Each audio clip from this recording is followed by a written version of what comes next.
नमस्कार दोस्तों और स्वागत है आपका 100% इंग्लिश के यूट्यूब चैनल पर।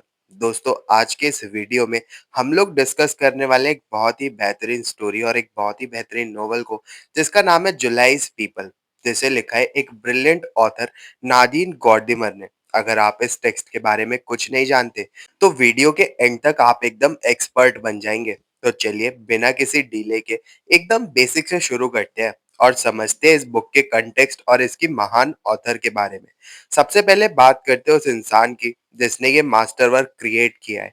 नादीन गॉर्डिमर का जन्म नवंबर 20 1923 को एक माइनिंग टाउन स्प्रिंग्स में हुआ था जो योहान्सबर्ग के पास बेस्ड है।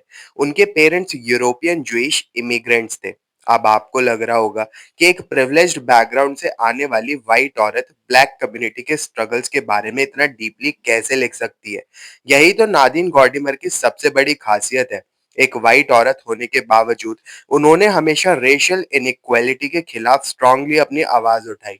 वो एक फियर्स एंटी अपार्थेड एक्टिविस्ट थी और उनका डेडिकेशन इतना स्ट्रांग था कि उन्होंने अफ्रीकन नेशनल कांग्रेस तब ज्वाइन की थी जब वो एक बैंड यानी गैर कानूनी एसोसिएशन मानी जाती थी। उनका लिटरेचर में कंट्रीब्यूशन इतना मैसिव था कि 1991 में नादिन गॉर्डिमर पहली साउथ अफ्रीकन राइटर बनी जिन्हें नोबेल प्राइज इन लिटरेचर से सम्मानित किया गया।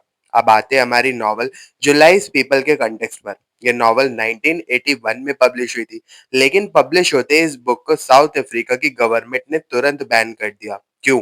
ऐसा क्या था इस नॉवल में? क्योंकि इस बुक में नाडिन गॉर्डिमर ने एक ऐसे फिक्शनल सिविल वॉर यानी कि गृह युद्ध को इमेजिन किया था जहां आर्म्ड ब्लैक साउथ अफ्रीकन मिलकर व्हाइट गवर्नमेंट को वायलेंटली ओवरथ्रो कर देते हैं।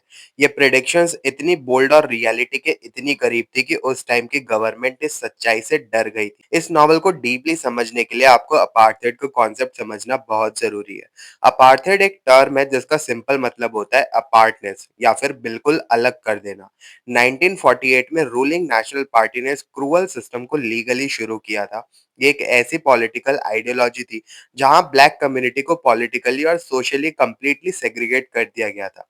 इमेजिन कीजिए एक ऐसी दुनिया जहां पब्लिक स्पेसेस डिवाइडेड है, जहां ब्लैक लोगों के पास वोट करने का राइट नहीं है और उनके ही देश में उन्हें बेसिक ह्यूमन राइट से डिसफ्रेंचाइज कर दिया गया है। जो लाइस पीपल इस सिस्टम का एक डिस्टोपियन काउंटर वर्जन है। बुक ये सवाल उठाती है कि क्या होगा जब ये ओप्रेस्ड कम्युनिटी अचानक से पावर में आ जाएगी और एक रिच प्रिविलेज्ड व्हाइट फैमिली को अपनी जान बचाने के लिए अपने ही ब्लैक सर्वेंट जिसका नाम जुलाई है उस पर डिपेंड होना पड़ेगा। दोस्तों यहाँ एक इंटररेग्नम क्रिएट होता है, एक ऐसा ट्रांजिशनल फेज जहाँ पुराना सिस्टम मर रहा है और नया सिस्टम अभी तक ठीक से पैदा नहीं हुआ है। और इस बीच में पैदा होता है डर, कंफ्यूजन और बदलते हुए पावर डायनामिक्स। तो चलिए अब सीधे चलते हैं इस कंटेक्स्ट के बाद नॉवल के प्लॉट पर और समझते हैं कि आखिर इस स्टोरी में होता क्या है। स्टोरी शुरू होती है एक बहुत ही टेंस और क्योटिक सिचुएशन से। जोहान्सबर्ग सिटी में स्ट्राइक्स, राइट्स और बॉम्बिंग्स हो रही है। ब्लैक कम्युनिटी ने व्हाइट गवर्नमेंट के खिलाफ एक वायलेंट आर्म्ड रिबेलियन शुरू कर दिया है। इस कियोस्क के बीच हमारे मेन कैरेक्टर्स स्मेल्स फैमिली अपनी जान बचाकर भाग रही है। इस फैमिली में है बेम्फर्ड, उनकी वाइफ मॉरिन और उनके 3 बच्चे विक्टर, रॉयस और गीना। लेकिन इनकी मदद कौन कर रहा है? उनका ब्लैक सर्वेंट जुलाई। जुलाई पिछले 15 साल से उनके यहाँ काम करता था। अब जब उनकी प्रिविलेज दुनिया जल रही है, जुलाई उन्हें अपने एक येलो बक्की यानी एक छोटे से ट्रक में छुपाकर अपने गांव ले जाता है। ये गांव योहान्सबर्ग से लगभग 600 किलोमीटर दूर बुश कंट्री में है और उन्हें वहां पहुंचने में लगातार 3 दिन लगते हैं। जैसे ये लोग गांव पहुंचते हैं, नॉवल का सबसे इंपॉर्टेंट थीम प्ले में आता है, रोल रिवर्सल। एक ऐसी फैमिली जो कल तक 7 बेडरूम के आलीशान घर में रहती थी, अब जुलाई की माँ के एक छोटे से मड हट यानी मिट्टी की झोपड़ी में रहने पर मजबूर है। उनके पास ना प्रॉपर बेड्स है, ना रनिंग वाटर है और ना कोई मॉडर्न फैसिलिटीज है।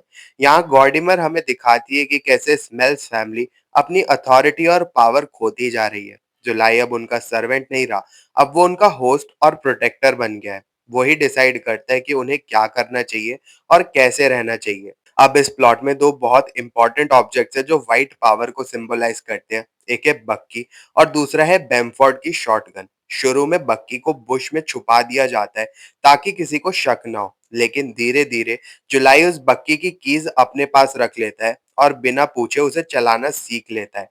जब मॉरीन इस बात पर ऑब्जेक्ट करती है, तो जुलाई उसे याद दिलाता है कि अब उनके डायनामिक्स बदल चुके हैं। अब वो उनका पेड सर्वेंट नहीं है। दूसरी तरफ बेमफोर्ड की गन, जो उनकी आखिरी सेफ्टी और मैस्कुलिनिटी का सिंबल थी, उसे जुलाई का दोस्त डैनियल चुरा कर ले जाता है। इन दोनों ऑब्जेक्ट्स के चले जाने से स्मेल्स फैमिली कंप्लीटली पावरलेस और वल्नरेबल फील करती है। स्टोरी का क्लाइमेक्स बहुत ही अनएक्सपेक्टेड और एम्बिगियस है। एक दिन गांव के ऊपर एक अनमार्क्ड हेलीकॉप्टर आता है। किसी को नहीं पता कि उसमें उन्हें बचाने वाले लोग हैं या फिर मारने वाले रिबल्स। लेकिन मॉरिन स्मेल इतनी डेस्परेट और मेंटली एग्जॉस्टेड हो चुकी है इस रिवर्स्ड रियलिटी से कि वो अपने हस्बैंड और बच्चों को वहीं छोड़कर जंगल के बीच उस हेलीकॉप्टर की तरफ पागलों की तरह भागने लगती है। वो कंप्लीटली अपनी पास्ट आइडेंटिटी और फैमिली टाइज को अबेंडन कर देती है। और दोस्तों, नॉवल यहीं पर एक ओपन एंडिंग के साथ खत्म हो जाती है। अब हमने प्लॉट तो समझ लिया है, नॉवल एक ओपन एंडिंग पर खत्म होती है। अब प्लॉट को समझने के बाद आते हैं इसके थीमेटिक एनालिसिस पर। अगर आप अपने एग्जाम्स में टॉप स्कोर्स टारगेट कर रहे हैं, तो सिर्फ स्टोरी लिखना काफी नहीं है। आपको गॉर्डिमर के डीप थीम्स को अनपैक करना पड़ेगा। चलिए उन्हें एक एक करके ब्रेक डाउन करते हैं। सबसे पहला और सबसे इंपॉर्टेंट थीम है द इंटररेग्नम का। इस नॉवल का एपिग्राफ यानी शुरुआती कोट एक फेमस मार्क्सिस्ट थिंकर एंटोनियो ग्रामसी की प्रिजन नोटबुक से लिया गया है। ग्रामसी लिखते हैं, the old is dying and the new can not be born. In this interregnum there arises a great diversity of morbid symptoms. इसका एग्जैक्टली क्या मतलब है हमारी स्टोरी में? यहाँ ओल्ड सिस्टम है व्हाइट माइनॉरिटी का अपार्थेड रूल, जो अब मर रहा है और खत्म हो रहा है। लेकिन जो न्यू सिस्टम है यानी ब्लैक मेजॉरिटी का नया रूल, वो अभी पूरी तरीके से स्टैब्लिश नहीं हुआ है। इस बीच के ट्रांजिशनल टाइम गैप को इंटररेग्नम कहते हैं। और इस पीरियड में जो डर, कंफ्यूजन और रिलेशनशिप्स का टूटना हम देखते हैं, वही वो मॉर्बिड सिम्टम्स हैं जिन्हें गॉर्डिमर नॉवल में एक्सप्लोर करती हैं।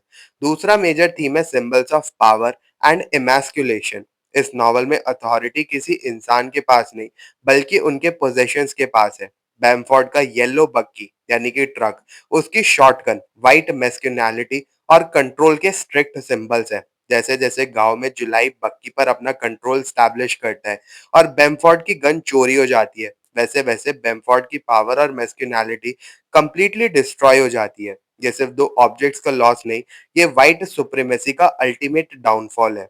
तीसरा थीम है रूरल वर्सेस सिटी बाइनरी और लैंग्वेज का पावर। स्मेल्स फैमिली योहान्सबर्ग सिटी में पावर और प्रिविलेज एंजॉय करती थी, लेकिन रूरल अफ्रीकन बुश लैंड में वो बिल्कुल पावरलेस और रेफ्यूजीज बन गए हैं। ये कंप्लीटली उनकी क्लास और रेशियल सुपीरियोरिटी को स्ट्रिप ऑफ कर देता है।